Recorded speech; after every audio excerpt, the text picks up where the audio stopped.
வணக்கம். நிகழ்ச்சி மூலமாக உங்களை சந்திப்பதில் பெரும் மகிழ்ச்சி அடைகிறேன். வாழ்க்கையில் வெற்றி பயன் நோக்கி பயணம் செய்து கொண்டிருக்கிறீர்கள். இந்த பயன்கள் நல்ல முறையில் வெற்றி பெற என் நண்பின் வாழ்த்துக்கள். நீங்கள் நல்லா இருப்பீங்க.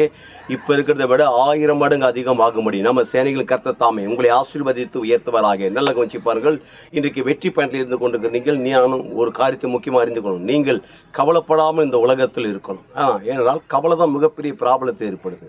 அப்படி என்றால் ஒன்றை ஆரம்பித்தால் தான் ஒன்றை முடிவுக்கு வரும். எப்படி ஒரு தொழில் ஆரம்பிக்கும் போது, ஒரு பிஸ்னஸ் ஆரம்பிக்கும் போது, ஒரு வேலைக்கு போகும்போது, ஒரு எஜுகேஷன் டிபார்ட்மெண்ட் போகும்போது வறுமை முடிவுக்கு வருகிறதோ, அதே போல தான் நீங்கள் ஒன்றை ஆரம்பிக்கும் போது ஒன்று முடிவுக்கு வருது. எது முடிவுக்கு வருதால், நீங்கள் விசுவாசத்தை ஆரம்பிக்கும் போது கவலை முடிவுக்கு வருகிறது.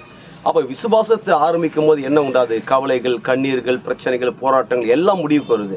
ஆனால் நீங்கள் கவலை ஆரம்பிச்சிங்கன்னா விசுவாசம், தேவன் மேலே இருக்கிற நம்பிக்கை, உங்களுடைய எதிர்பார்ப்புகள், நீங்கள் அவளோடு எதிர்பார்த்து கொண்டு இருக்கிற கடவுள் எனக்கு செய்வார் என்று இருக்கிற அந்த ஒட்டுமொத்த நம்பிக்கை, விசுவாசம் எல்லாமே ட்ரை ஆகி ஒரு மாதிரி விரக்தி ஆகி கடைசியில் எமோஷனுக்கு வந்து சேரும். இந்த எமோஷன் இல்லாதபடிக்கு நல்ல முறையில் நீங்கள் வாழ வேண்டும் என்றால் விசுவாசத்தை நீங்கள் ஆரம்பிக்க வேண்டும். நல்ல கவனிச்சு பாருங்க. அதன் பிறகு என்ன?